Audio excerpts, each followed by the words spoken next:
Hello students, मैं सुरेखा सिंह।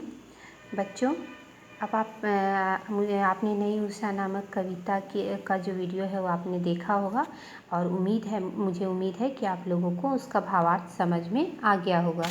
तो बच्चों, अब आप एक काम कीजिए कि अब आप अपनी हिंदी की नोटबुक लिखना प्रारंभ कर दीजिए।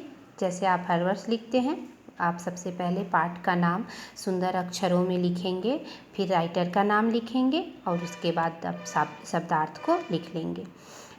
अब आप जो है प्रश्न उत्तर जो यहाँ पर दिए हुए हैं वो मैं आपको एक्सप्लेन कर दे रही हूँ और आप उसे अपने शब्दों में अपने नोटबुक में लिखेंगे।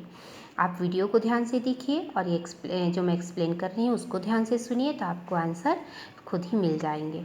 सबसे पहला जो क्वेश्चन है वो है, नई उषा कविता का क्या अभिप्राय है। तो उषा का अर्थ मैंने आप लोगों को बताया था वीडियो में कि उषा का अर्थ होता है प्रभात। तो यहाँ पर नई उषा से कवि का अभिप्राय है कि गुलामी की जो काली रात थी वो बीत गई है और आज़ादी रूपी नई उषा या नया प्रभात जो है आ रहा है। सभी मनुष्यों में किन किन गुणों का विकास होना चाहिए। तो बच्चों, आप जब कविता को ध्यान से सुनेंगे या वीडियो को ध्यान से सुनेंगे तो आप देखेंगे उसमें खुद ही दिया हुआ कि सभी मनुष्यों में मैत्री भाव, सहानुभूति, आत्मदान, सत्य, प्रेम इत्यादि भावों का, मानवीय गुणों का विकास होना चाहिए। कविता में तीसरा जो प्रश्न है वो है, कविता में कवि के प्राण प्राण गा उठे कहने का क्या आशय है। तो कविता में कवि जो प्राण प्राण गा उठे कह रहे हैं उसका ये मतलब है, उसका यह अर्थ है कि सभी स्वतंत्र भारत में सभी व्यक्ति जो है प्रसन्न रहे, सभी व्यक्ति संतुष्ट रहे और हर व्यक्ति खुशी से हर व्यक्ति के मन में खुशी का संचार हो। चौथा जो क्वेश्चन है, समाज को स्वास्थ्य कैसे बनाया जा सकता है।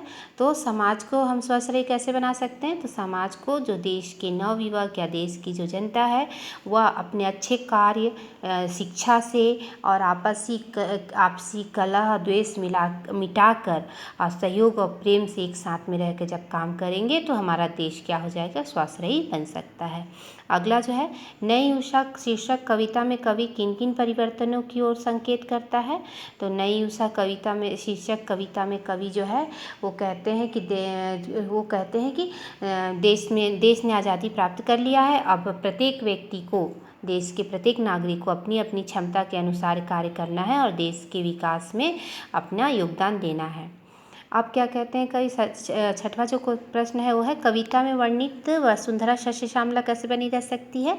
तो कविता में वर्णित वसुंधरा शस्य श्यामला कब बनी रहेगी, जब देश के नवयुवक अपने परिश्रम से खेतों को या भूमि को उपजाऊ बनाएंगे, तब हमारी वसुंधरा जो है वो क्या करेगी, उसमें वसुंधरा जो शस्य हमेशा हरी भरी बनी रहेगी और हमारे खेतों में सदा फसलें लहराती रहेंगी। अगला क्वेश्चन है, प्रमाद की महानिशा बीतने से कवि का क्या तात्पर्य है। तो प्रमाद की महानिशा बीतने से तात्पर्य है कि परतंत्रता का या गुलामी की जो रात है वो बीत गई है। अब क्या करो, आलस्य को त्याग दो और अपने अपने कार्यों में लग जाओ। आठवां जो प्रश्न है, प्रस्तुत कविता नवयुवकों में के मन में किन किन भावों का संचार कर रही है। तो प्रस्तुत कविता देश के नवयुवकों में परिश्रम करने को और देश में जो कुरीतियाँ फैली हुई हैं, जो बुराइयां हैं जैसे अशिक्षा, अज्ञानता और इन सब को दूर हटाने के लिए प्रयास करने का भाव जो है वो संचार कर रही है। नौवां जो प्रश्न है वो है, यह कविता नवयुवकों को क्या संदेश दे रही है।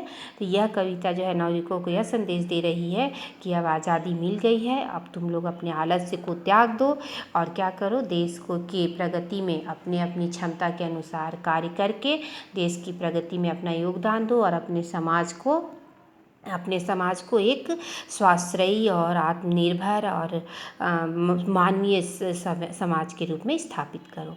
तो बच्चों, यह जो है वो हमारे प्रश्नों के उत्तर हैं। अब आप इन्हें बहुत सुंदर अक्षरों में या बहुत सुंदर हैंड राइटिंग में अपनी कॉपी में लिखेंगे। धन्यवाद।